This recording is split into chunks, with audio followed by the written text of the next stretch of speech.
तो खबर शामिल करते हैं पसरूर से। दौरान डकैती मुजाहमत पर डाकुओं की फायरिंग से ताजिर शदीद जख्मी।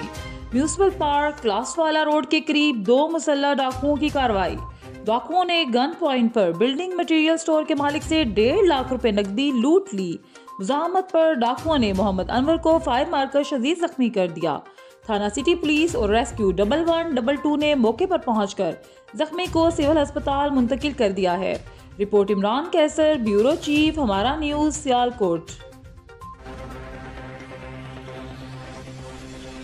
ये थी अब तक की हेडलाइंस। मजीद खबरों और प्रोग्राम्स देखने के लिए हमारे YouTube चैनल हमारा न्यूज नेटवर्क को सब्सक्राइब करें।